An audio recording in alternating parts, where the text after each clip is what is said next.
এবং দুইবারের বেশি কেউ প্রধানমন্ত্রী হতে পারবেন না, তাহলে ক্ষমতার একটা ভারসাম্যের জায়গায় আসতে পারে, মনোপলি না হয়। একনায়কতন্ত্র, স্বৈরতন্ত্র বা নৈরাজ্যবাদী সরকার প্রতিষ্ঠার যে ধারা, সেই ধারাটা যাতে ব্যাহত হয়। নিশ্চয়ই সম্ভব। দুইটা, একটা হলো যে আমাদের যারা দায়িত্বে আছেন তাদের নিজস্ব দায়িত্ব কোনটা সেটা আগে ভালো করে তাদের বোঝা দরকার। আমাদের বিচার বিভাগের সাবঅর্ডিনেট জুডিশিয়ারি স্পেশালি ওনারা ধরেই নিয়েছিলেন ওরা প্রজাতন্ত্রের কর্মচারী। অনেকেই ভুলে গিয়েছিলেন যে ওনারা প্রজাতন্ত্রের সার্বভৌম ক্ষমতা প্রয়োগ করেন।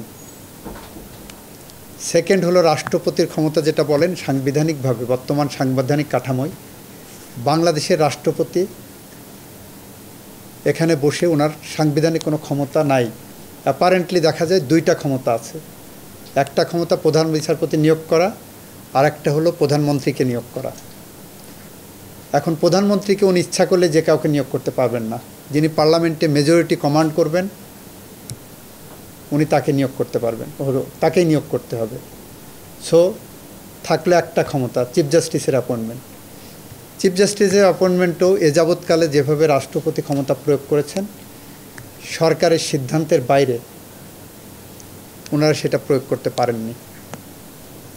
ফলে বাংলাদেশের রাষ্ট্রপতি সাংবিধানিকভাবে কতটুকু ক্ষমতাবান সেটা যারা সংবিধান বিশেষজ্ঞ আছেন তারা জানেন। আমি অ্যাটর্নি জেনারেল হিসেবে বলতে পারি এই সংবিধানে রাষ্ট্রপতির ক্ষমতাটা খুবই ন্যূনতম, সিরিমোনিয়াল। জাস্ট কিছু করার নাই, বসে আছেন, সই দিতে হবে, ওনাকে সামনে রেখে করা হয়। তো এগুলো সবই সংবিধান সংস্কার কমিটি দেখবেন। এনজিওর কিস্তি প্রথমবার বিকাশ পেমেন্ট করলেই 20 টাকা ইনস্ট্যান্ট ক্যাশব্যাক। 70 অনুচ্ছেদ বাংলাদেশ এটা যদিও অরিজিনাল সংবিধান থেকে এসেছে। ফ্লোর ক্রসিং করা যাবে না, parliament member independent mind apply করতে পারবে না।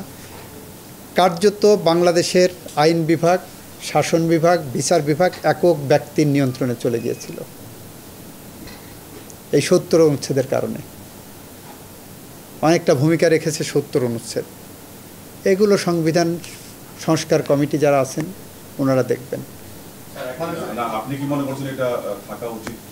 আমার ব্যক্তিগত মত, নট অ্যাটর্নি জেনারেল হিসেবে, 70 অনুচ্ছেদ সংস্কার প্রয়োজন।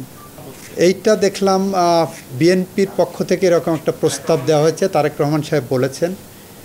আমি মনে করি this is a very good initiative. পাওয়ারের ডিসেন্ট্রালাইজেশন, এবং দুইবারের বেশি কেউ প্রধানমন্ত্রী হতে পারবেন না, তাহলে ক্ষমতার একটা ভারসাম্যের জায়গায় আসতে পারে, মনোপলি না হয়।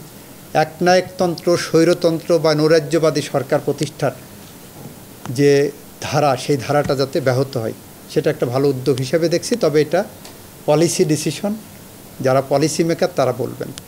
আমি এই কথাটা অ্যাটর্নি জেনারেল অফিসের ইন্টারপ্রিটেশনের বিষয় না, তবে প্রজাতন্ত্রের একজন নাগরিক হিসাবে আমি বলতে পারি এটা খুব ভালো উদ্যোগ।